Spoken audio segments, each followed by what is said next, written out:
Standing with Coach Tom Allen. And Coach, as you get ready for today's game, just a quick thought about this week's team mentally after a very emotional loss last week. Really encouraged by the mindset that the guys brought to work on Sunday afternoon, and it's continued throughout the week, and our word for this week's been resilient, and just focusing on that the core of who you are shows through when you're faced with some adversity, and the substance of the interior gets exposed, good or bad.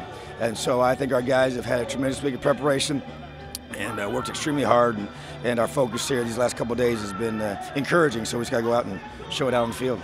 Michigan State's had a turnaround season this year after an anomaly one last year. This is a tough ball club, isn't it? Oh, it sure is, and they're 5-1, and for a reason beat some really good football teams already. So they just do it in a very complete way, very well balanced in all three phases, and well coached, tough, physical football team. So a lot of respect for them, a lot of respect for their staff, and so it's going to be a hard-fought game here in East Lansing.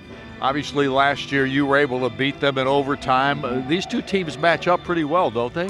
We do, and a lot of the things that when you go through and start watching film, I expect it to be a great game today. And they obviously last year when we did beat them, that was in the very beginning. And they lost a lot of close ones after that, but they were a good football team coming in to our place and took them to overtime. We were down, by 14, had to come back, and then we really responded in overtime in a huge way. And so I can see a very similar type of game today. Coach, one final thought.